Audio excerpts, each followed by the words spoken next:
All right, welcome to section 6.3, exponential functions. So we're going to study the function, and this is a new function to us. The book hasn't mentioned it yet. We'll talk about exponential functions, including the graph of the exponential function, this number e, which is an important idea, and sort of. We're going to get a real short, I'll talk about this, but for some reason the author wants to touch this, kind of touch this base, the idea of solving exponential equations, but we really don't have enough information to do a thorough job on that. So I guess we'll talk about solving exponential equations, part 1 of 2, and part 2 will happen in a later section. All right. So nothing too exciting here, but one of the things they want you to do is understand that you can raise 3 to kind of an unusual number. And the only reason why they're doing all of this is, we know what it means to say 3 to the 5. It means 5 of a kind multiplied together. But what does it mean to say 3 to the 2.5? Does that mean 3 times 3 times what? Half of a 3? What do you put here? In other words, you can count out 5 3s, 2.5 3. I guess you could, that 3 to the 1/2 is a thing. But this is different. What about 3 to the radical 3?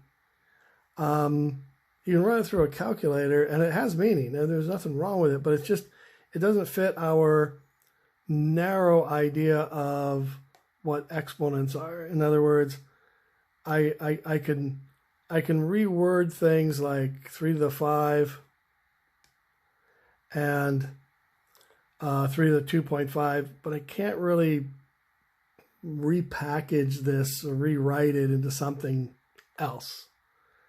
But I can get the answer. And that's all they're trying to do. They're just trying to say, you know what? Basically, they're going to try to tell you the domain is all real numbers. All right. A couple of rules for exponents.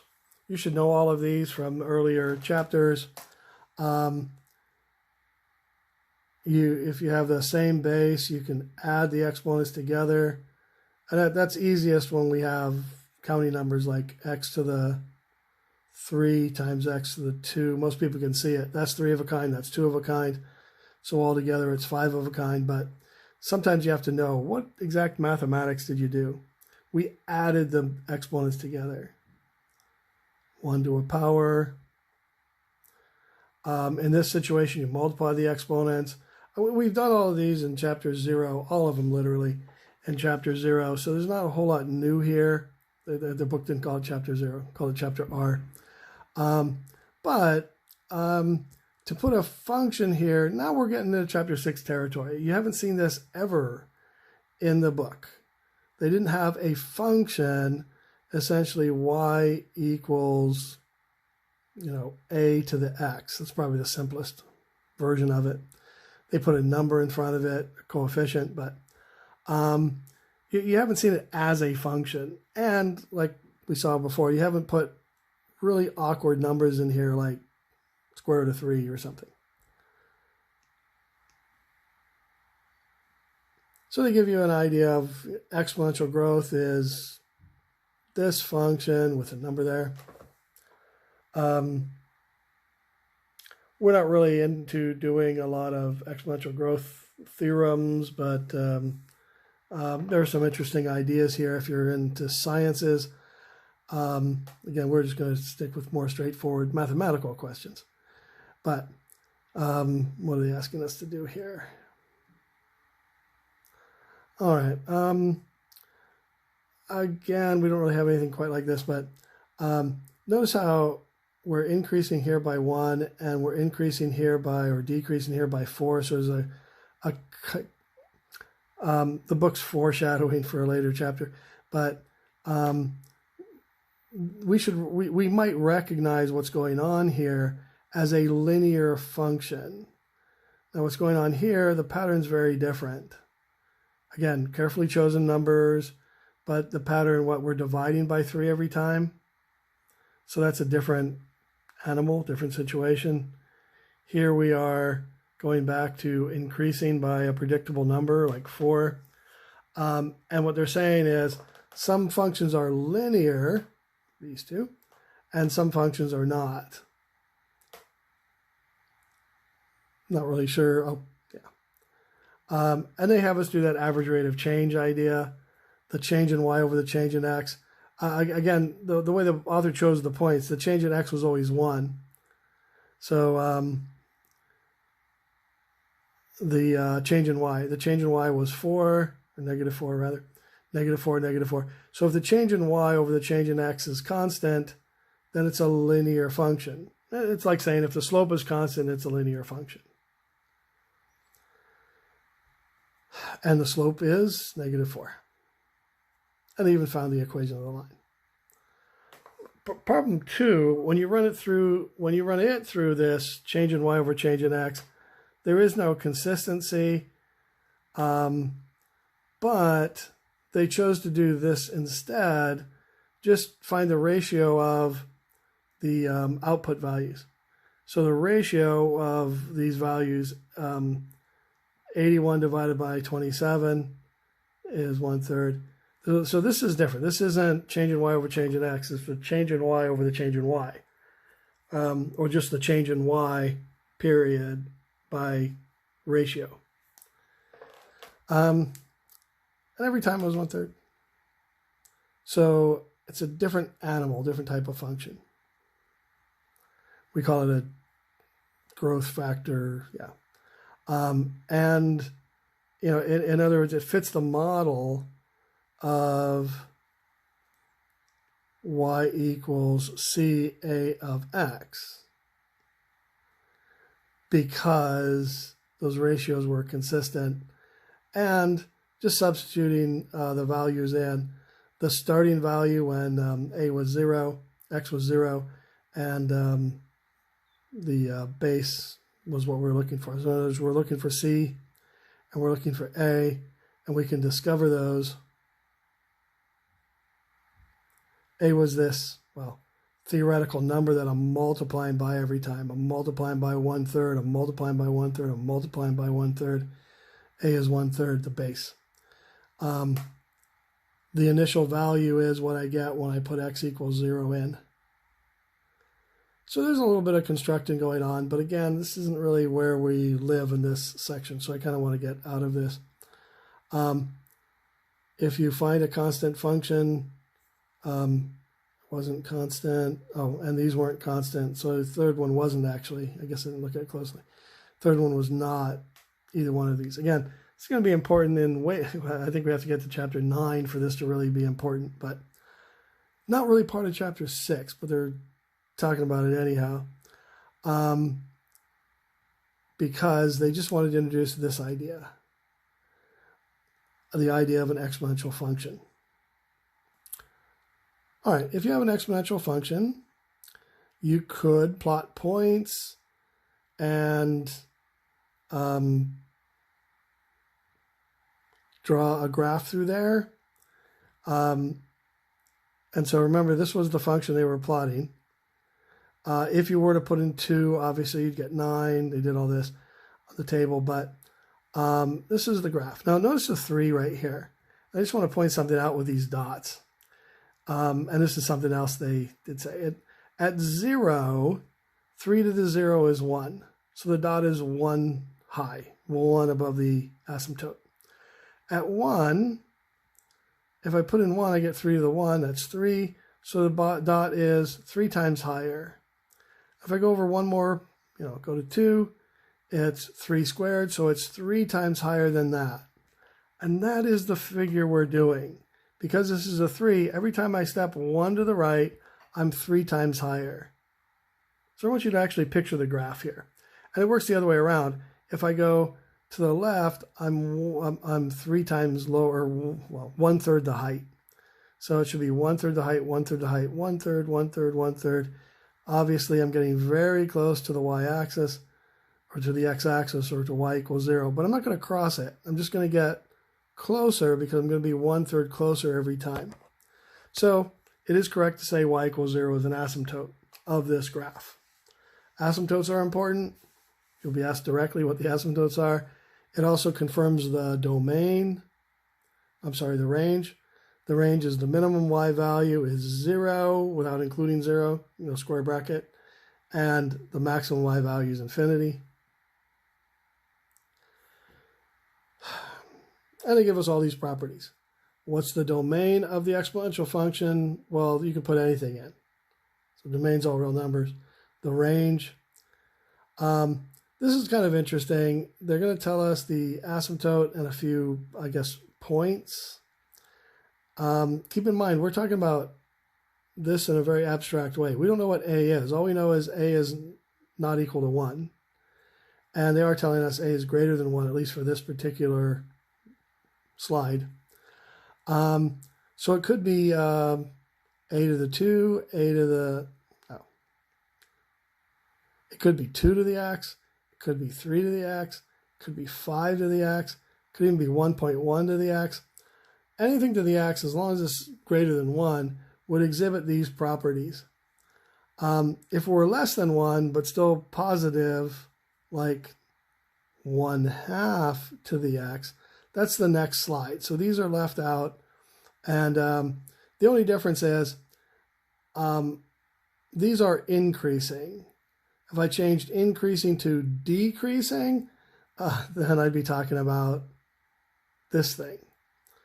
But all of this, properties of the function, and it kind of even gave us this crude, I call it crude graph, because again, we don't even know what A is. All we know is A is greater than 1, and so if A is greater than 1, you automatically know these 3 points. If I put in x equals 1, I'll get A to the 1, I'll get A. So the ordered pair 1A. So this kind of tells you something. If A is 2, the point's going to be twice as high as it was. If A were 7, the point would be 7 times higher than it was. And so the graph does grow a little fast, quite a bit faster, depending on how big A is. All right, and then they say, well, let's talk about when A is less than 1. They give you a lot of data. They tell you that you discover the graph is decreasing, and that's really the only change. When you have f of x equals 1/3 to the x, every time you go to the right, you're 1/3 as high as you were. But when you go to the left, you're 3 times higher. And then mathematically, that just makes sense. Function's decreasing. You still have those 3 points. And they're actually the same 3 points. It's just that 1 over A is, if A is 1/3, 1 over A would be 3. So it would be a number bigger than 1. This is still that point. 1 comma A, if A is 1/3, 1 comma A would be lower than B. And so you get the graph kind of flipped over here when A is less than 1. I'm not going to say A is negative. A is not negative. It's just small, right? You can't have a negative number for this type of graph for the base. So that's the assumption. All right, so they kind of show you the image. And we've kind of talked about reflections. We've certainly, about the y-axis. And that kind of suggests that there's a minus sign. And that's true. And there's some mathematics going on here that I don't know if the author really sold. So look at this figure. The author is graphing y equals 3 to the minus x. And look at this figure. The author is graphing this. And this is a spoiler alert. It's the same graph, exactly the same graph. And let's use our rules for exponents from chapter R to verify that. You realize I can replace 1/3 with 3 to the minus 1. and then I can multiply those together. So this wasn't anything other than just a rewriting of f of x. So what does that mean? F of x equals 1/3 to the x. This graph is the exact same graph as f of x equals minus 3 to the minus x. Same graph because it's mathematically the same. But this shows us why the two graphs are reflected. Because what happens when you sneak a minus sign right on the x? When you insert that minus sign, what happens to the graph? Well, what happens to the graph is it reflects in the y-axis.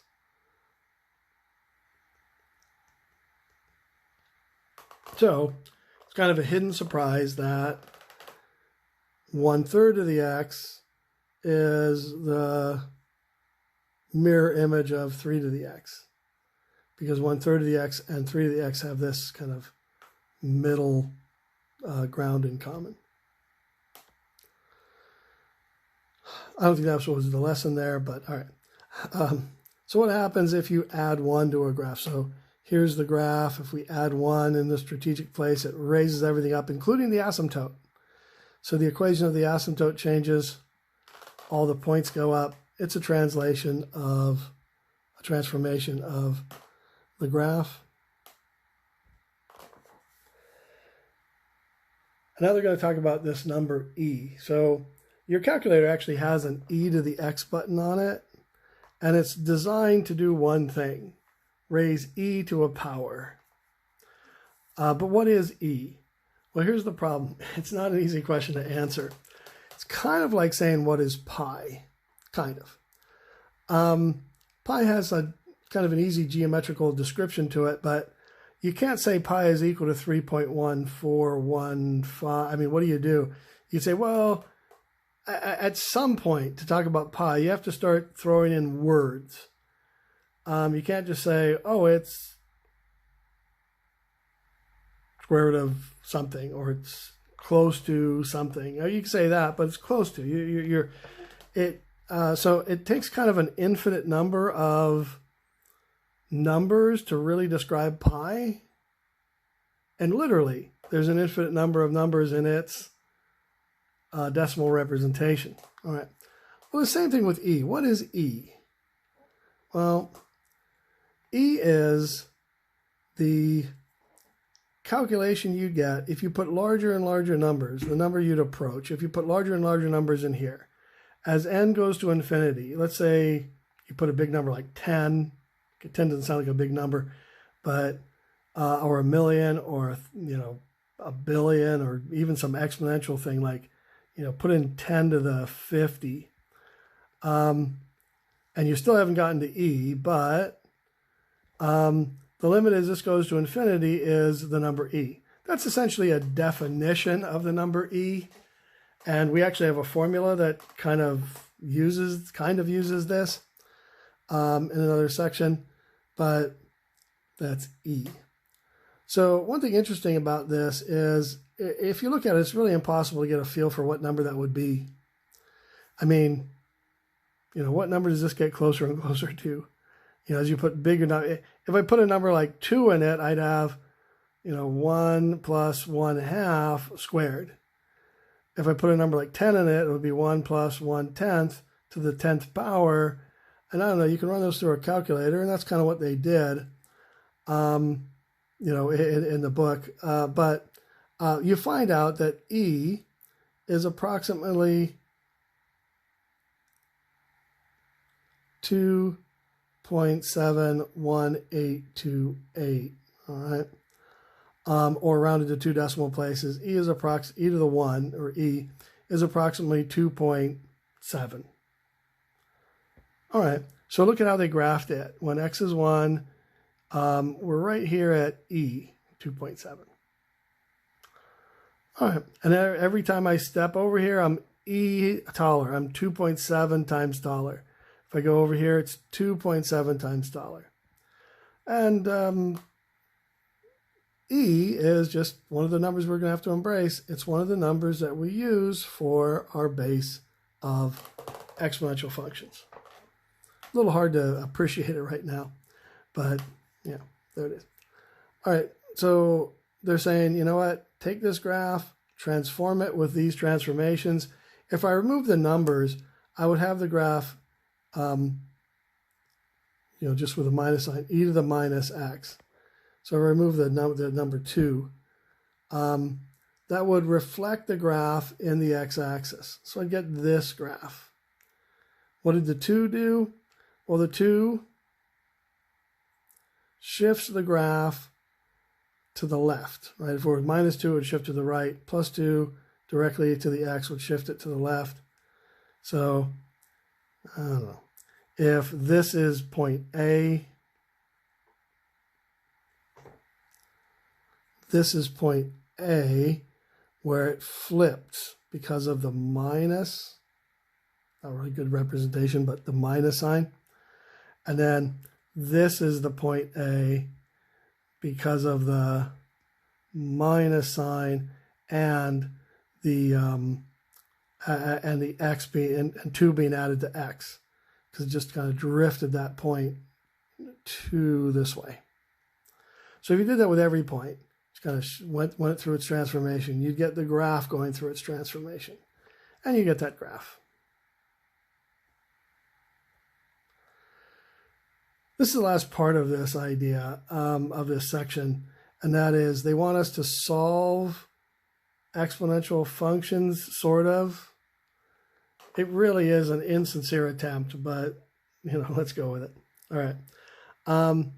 Because it's like every problem here is a setup. All right.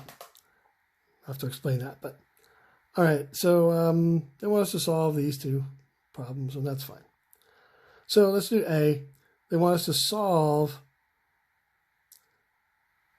2 to the x plus 2 equals 8. Well, as luck would have it, that's an 8 and not a 7 or a 9 or something else. It's an 8. And that's what I mean by it's a setup. Because what does it allow us to do? If you have 2x plus 2 to the 8, you can replace that 8 with 2 cubed. If it were a 9, I couldn't replace it with 2 to anything. So that's what I mean by it's a setup. They handpicked that 8 because they knew I'd be able to get these 2's here. If that's true, we can use this rule right here. If a to the u equals a to the v, then u equals v. Now, something really amazing is going on here. What's technically happening is I am taking the inverse of both sides of this. I just don't know what it is, what the inverse is. But there's a function. We just trust that because it's 1-to-1. There's this force or this function that will cancel those and give us, and let us set those equal to each other. Let us set the arguments equal to each other. So let me write it this way. F of u equals f of v. If f is a 1-to-1 function, then u equals v. And that's essentially why all that talk about 1-to-1 functions happened earlier. All right. Process after getting rid of the exponents out of the basis was pretty straightforward. Once again, there's a 9 and a 27. Both of these can be made as expressed as 3 to a power. By the way, this is not something you rehearse anywhere else in the book. There's a phrase I like, and that is, what page is that on? And if you said, hey, what page was it on when we were trained to take 9 and write it as 3 squared? Nowhere. That never happened. Where you were trained to take 27 and write it as 3 cubed, today is the day you were trained to do that. We did that, again, because of the rule that if we have a, or let's write 3 to the u equals 3 to the v, I know that u equals v. That's our goal. And they made it convenient because they handed us something I can raise to I can write as 3 to a power. Why 3? Because that's the base that these have in common. So that's what I mean by this is a setup. But once you get the setup, it's pretty clear. You just set the exponents equal to each other and solve away. Again, using rules for exponents, I can, put this together.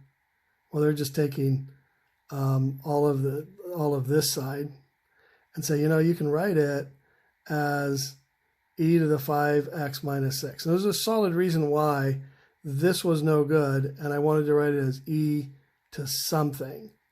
And that is, I wanted e to the left-hand side, e to the right-hand side. It turns out it's 5x minus 6. So this is a new improved equation where I can cancel the e. So this exponent equals that exponent. We solve it, and we get the solution. And the reason why, again, I call it a setup is, what if the problem had said any one of those problems? What if it said, well, I'll do one that I'm just going to make up here. 4x to the 64. This one works because you can say, oh, that's 4x to the 4 cubed, so x equals 3. But what if the problem had said 4x to the 60? We're completely helpless because the author hasn't really given that to us. So I just want to say we're done with this section, but I just wanted to point out that this was a lie. The author's saying we're going to solve exponential equations if you can change this into that base, but if you can't, come back for part 2. And we will do that in the very next section.